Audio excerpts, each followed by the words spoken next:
தமிழகத்தை பொறுத்தவரை இனி வருகிற நாட்களில் கனமழையானது தீவிரமடைய வாய்ப்புள்ளது தமிழ்நாட்டில்.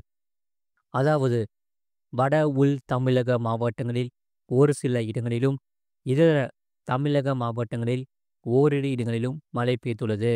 காரைக்கால் பகுதிகளில் லேசான மழை பதிவாகியுள்ளது. புதுவையில் வறண்ட வானிலை நிலவியது. அடுத்த 7 தினங்களுக்கான வானிலை முன்னறிவிப்பு மற்றும் எச்சரிக்கை. வடமேற்கு வங்கக்கடல் பகுதிகளில் ஒரு காற்றழுத்த தாழ்வு பகுதியானது உருவாகியுள்ளது.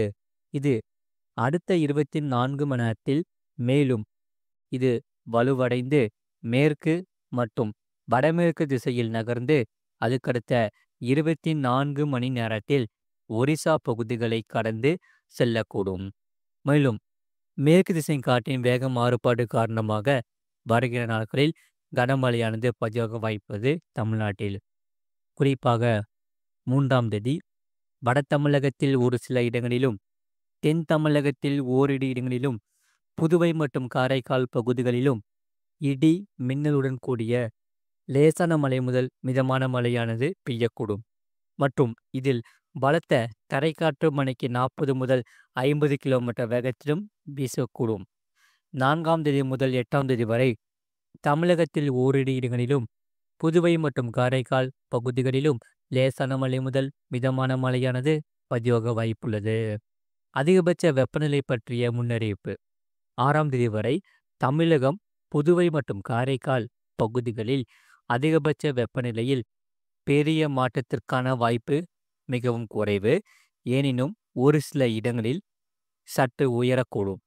மற்றும் இயல்பு நிலையிலிருந்து அதிகபட்ச வெப்ப அளவின் வேறுபாடு பொறுத்தவரை 6ஆம் தேதி வரை தமிழகத்தில் ஓரிரு இடங்களிலும், புதுவை மற்றும் காரைக்கால் பகுதிகளிலும் அதிகபட்ச வெப்பநிலை 2 முதல் 3 டிகிரி செல்சியஸ் இயல்பை விட அதிகமாக இருக்கக்கூடும். சென்னை மற்றும் புறநகர் பகுதிக்கான வானிலை முன்னறிவிப்பு. சென்னையை பொறுத்தவரை வானம் ஓரளவு மேகமூட்டத்துடன் காணப்படும். நகரின் ஒரு சில பகுதிகளில் இடி மின்னலுடன் கூடிய லேசான மழை முதல் மிதமான மழை பெய்யக்கூடும். அதிகபட்ச வெப்பநிலை 34 முதல் 35 டிகிரி செல்சியஸ் ஊட்டியும், குறைந்தபட்ச வெப்பநிலை 27 முதல் 28 டிகிரி செல்சியஸ் ஒட்டியும் இருக்கக்கூடும். மீனவர்களுக்கான எச்சரிக்கை. வங்கக்கடல் பகுதிகளில் 3ஆம் தேதி ஆந்திரா, ஒரிசா, மேற்கு வங்காள கடலோர பகுதிகள், தென்மேற்கு வங்கக்கடல் மற்றும் அதனை ஒட்டிய தென்கிழக்கு வங்கக்கடல் பகுதிகள், வடமேற்கு வங்கக்கடல் பகுதிகள் மற்றும் அந்தமான் கடல் பகுதிகளில் இந்த சூறாவளி காற்றானது மணிக்கு 40 முதல் 50 கிலோமீட்டர் வேகத்திலும் இடையிடையே 60 கிலோமீட்டர் வேகத்திலும் வீசுவதற்கான வாய்ப்புகள் உண்டு. 4ஆம் தேதி முதல் 5ஆம் தேதி வரை ஆந்திரா கடலோர பகுதிகள், மத்திய மேற்கு, தென்மேற்கு மற்றும் அதனை ஒட்டியுள்ள தென்கிழக்கு வங்கக்கடல் பகுதிகளில் இந்த சூறாவளி காற்றானது மணிக்கு 40 முதல் 50 கிலோமீட்டர் வேகத்திலும் இடையிடையே 60 கிலோமீட்டர் வேகத்திலும் வீசுவதற்கான வாய்ப்புகள் உண்டு. அதே சமயம் தமிழக கடலோர பகுதிகளில் 3ஆம் தேதி தென் தமிழக கடலோர பகுதிகள், வட தமிழக கடலோர பகுதிகளுக்கு அப்பால் உள்ள தென்மேற்கு வங்கக்கடல் பகுதிகள், மன்னார் வளைகுடா மற்றும் குமரி கடல் பகுதிகளில் இந்த சூறாவளி காற்றானது மணிக்கு 40 முதல் 50 கிலோமீட்டர் வேகத்திலும் இடையிடையே 60 கிலோமீட்டர் வேகத்திலும் வீசுவதற்கான வாய்ப்புகள் உண்டு. அதே சமயம் 4ஆம் தேதியன்று தமிழக கடலோர பகுதிகள், மன்னார் வளைகுடா மற்றும் குமரி கடல் பகுதிகளில் இந்த சூறாவளி காற்றானது மணிக்கு 40 முதல் 50 கிலோமீட்டர் வேகத்திலும் இடையிடையே 60 கிலோமீட்டர் வேகத்திலும் வீசக்கூடும். 5ஆம் தேதி தென் தமிழக கடலோர பகுதிகள், வட தமிழக கடலோர பகுதிகளுக்கு அப்பால் உள்ள தென்மேற்கு வங்கக்கடல் பகுதிகள், மன்னார் வளைகுடா மற்றும் குமரி கடல் பகுதிகளில் இந்த சூறாவளி காற்றானது மணிக்கு 40 முதல் 50 கிலோமீட்டர் வேகத்திலும் இடையிடையே 60 கிலோமீட்டர் வேகத்திலும் வீசுவதற்கான வாய்ப்புகள் உண்டு. அதேபோல அரபிக்கடல் பகுதிகளில் 3ஆம் தேதி மத்திய மேற்கு, அதனை ஒட்டியுள்ள தென்மேற்கு அரபிக்கடல் பகுதிகள், மத்திய கிழக்கு பகுதிகளில் இந்த சூறாவளி காற்றானது மணிக்கு 45 முதல் 55 கிலோமீட்டர் வேகத்திலும், இடையிடையே 65 கிலோமீட்டர் வேகத்திலும் வீசுவதற்கான வாய்ப்புகள் உண்டு.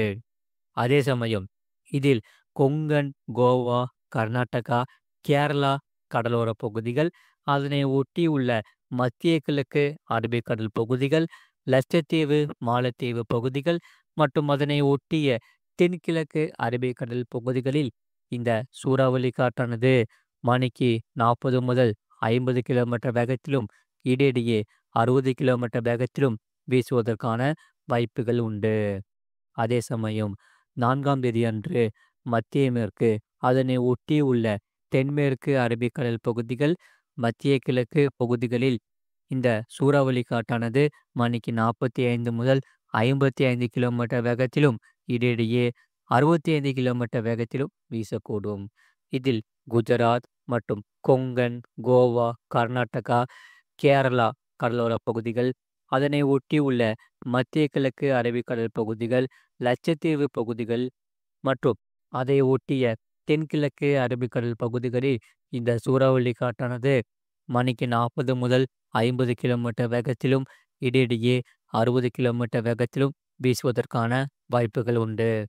மேற்குறிப்பிட்ட நாட்களில் மீனவர்கள் இப்பகுதிகளுக்கு செல்ல வேண்டாம் என்று அறிவுறுத்தப்படுகிறார்கள். மறக்காம நீங்கள் லைக் பண்ணிக்கோங்க, சப்ஸ்கிரைப் பண்ணிக்கோங்க. இனி வருகிற நாட்களில் இந்த கனமழையானது தீவிரமடைய வாய்ப்புள்ளது தமிழ்நாட்டில்.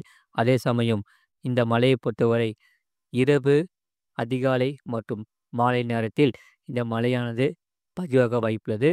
இதில் பலத்த தரைக்காற்றும் அதிகரிக்க வாய்ப்புள்ளது.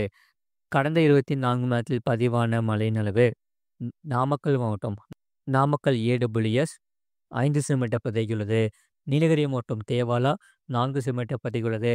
நீலகிரி மாவட்டம் மேல்கூடலூர், ஈரோடு மாவட்டம் ஈரோடு PTO, நீலகிரி மாவட்டம் கிளேமார்கன், திருவாரூர் மாவட்டம் நன்னிலம், ராமநாதபுரம் மாவட்டம் முதுகல்தூர் தலா 3 சென்டிமீட்டர் பதிவாகியுள்ளது. சேலம் மாவட்டம் ஆனைமடுவு அணை, அரியலூர் மாவட்டம் சுத்தமல்லி அணை, நீலகிரி மாவட்டம் அவலாஞ்சி, நீலகிரி மாவட்டம் நடுவட்டம், ஈரோடு மாவட்டம் பெருந்துறை, கிருஷ்ணகிரி மாவட்டம் KRP அணை தலா 2 சென்டிமீட்டர் பதிவாகியுள்ளது. சேலம் மாவட்டம் கரியக்கோவில் அணை, தருமபுரி மாவட்டம் பாப்பிரெட்டிப்பட்டி, தஞ்சாவூர் மாவட்டம் கும்பகோணம், ஈரோடு மாவட்டம் அம்மாப்பேட்டை, ராமநாதபுரம் மாவட்டம் திருவாரூர் அணை, நாமக்கல் மாவட்டம் சேந்தமங்கலம் தலா 1 சென்டிமீட்டர் பதிவாகியுள்ளது. இதில் அதிகபட்ச வெப்பநிலை பொறுத்தவரை தூத்துக்குடியில் 37.6 டிகிரி செல்சியஸ் பதிவாகியுள்ளது மற்றும் குறைந்தபட்ச வெப்பநிலையை பொறுத்தவரை கரூர் பருமத்தியில் 21.5 டிகிரி செல்சியஸ் பதிவாகியுள்ளது. மறக்காமல் நீங்கள் லைக் பண்ணிக்கோங்க, சப்ஸ்கிரைப் பண்ணிக்கோங்க.